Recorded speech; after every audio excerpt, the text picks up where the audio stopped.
वालेकुम दोस्तों, कैसे हैं आप सब। Welcome to my YouTube channel Ayesha Shaikh blog में आप सबका स्वागत है। मेरा आज मुद्दा है सास बहू। सास बहू ये तो हर घर की कहानी है, घर घर की कहानी है। और मैं ये पैगाम आप लोग को देना चाहती हूँ। ये एक अहम मुद्दा है और सारा जो भी है ज़िंदगी का जो निचोड़ वो इसी पे टिका हुआ है, क्योंकि एक औरत ही घर को बनाती है, एक औरत ही घर को बिगाड़ती है। और इसमें जो होता है ना, वो अक्सर मैंने देखी हूँ घर घर में। सास बहू आती है ससुराल अपना मायका छोड़ के, अपने भाई बहन तमाम रिश्ते छोड़कर वो अपने ससुराल आ जाती है। लेकिन यहाँ आने के बाद में अगर उसे रिस्पेक्ट ना मिले तो अच्छा फील नहीं होता है उससे, और रिस्पेक्ट मिले बहुत अच्छा होता है। तो इस तरह के जो हालात होते हैं वो पैदा होने लगते हैं कि भाई बहू के दिल में वो आने लगता है कि वो मेरे साथ में ऐसा हो रहा है, मैं बहू हूँ इसलिए मुझे वो इज़्ज़त नहीं मिल रही है, मुझे कहीं ये लोग अपने साथ लेके नहीं जाते हैं। यानी इस तरह का व्यवहार होता है कि वो मुझे बिल्कुल पसंद नहीं आता है।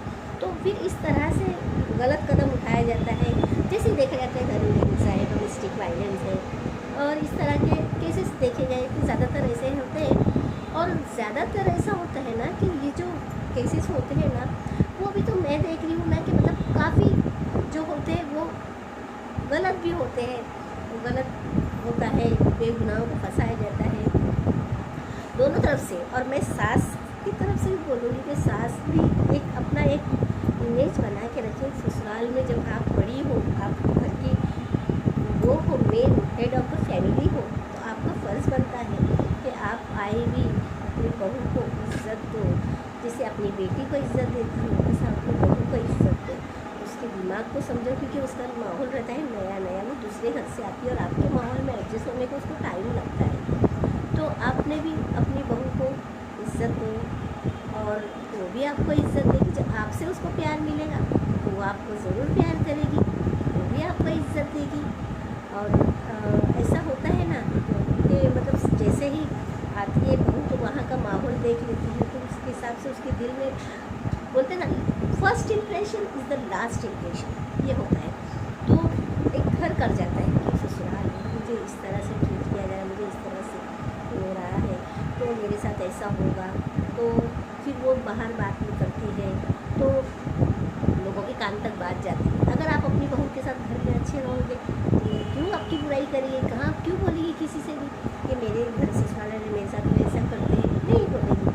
और बहू को भी मैं ये कहना चाहूँगी कि आप अपनी सास को अपनी अम्मी समझो। जैसे तुम्हारी अम्मी तुमको डांटती थी, तुम डांटी सुन लेते थे, तो क्या अपनी अम्मी से नाराज़ होते थे? नहीं होते थे ना। तो सास को भी अपनी अम्मी समझो, जैसे अपनी अम्मी को मनाती थी, हाँ हक करती थी, वैसा अपनी सास को भी मिलो, हक करो, बात करो उनसे, अम्मी क्या है प्रॉब्लम, क्या है, बैठो अपने घर की, अपनी फैमिली, अपने हस्बैंड, अपने सास सबके साथ बैठ के डिस्कस करो, इस तरह से बॉन्डिंग बनाओ। तो आप घर के हर फर्द के पर आप दिल में बसोगी, आप रानी बनोगी। ऐसे ही रानी नहीं बनते हैं, आप रानी बनोगी। और सास से भी मेरा यही कहना है कि आप भी अपनी बहू के साथ में इसी तरह से रहिए, रिस्पेक्ट दीजिए। तो किसी की बेटी है तो आपकी बहू है तो आपकी भी बेटी हो गई, तो आप भी उसे अपनी रिस्पेक्ट दीजिए, तो फिर वो आपको रानी बना के रखेगी। आप उसके दिल में बैठोगे ना तो फिर वो आपकी हर बात मानेगी और सब जगह आपकी तारीफ़ करेगी। और इस तरह से क्या होगा, अभी अगर आप लोग सोच के चलोगे ना, तो हमारे समाज में, हमारे देश में, अपने मोहल्ले में और कोर्ट में ये मैटर जो है बहुत कम होते जाएंगे और एक अच्छा समाज, मोहब्बत वाला समाज, अच्छी बॉन्डिंग हो जाएगी, अच्छे समाज बनेगा, लोगों में अच्छा मैसेज जाएगा कि नहीं, क्या सास माँ नहीं बन सकती, क्या बहू बेटी नहीं बन सकती है, सब कुछ हो सकता है। ये आप पर निर्भर है, ये आपके हाथ में है। आप बनाइए अपने घर को जन्नत, मिल के रहिए। आप किसी की बेटी लाए हैं उसको बहू मत समझिए, बेटी समझिए। और आप किसी की माँ को अपनी माँ समझिए, वो सास नहीं है, माँ भी बन सकती है, वो नज़रिए से भी देखिए। और आपको कहीं ना कहीं मेरी बात अच्छी लगी होगी तो मुझे अच्छे अच्छे कमेंट कीजिए और अपनी दुआओं में मुझे मेरे चैनल आयशा शेख ब्लॉग को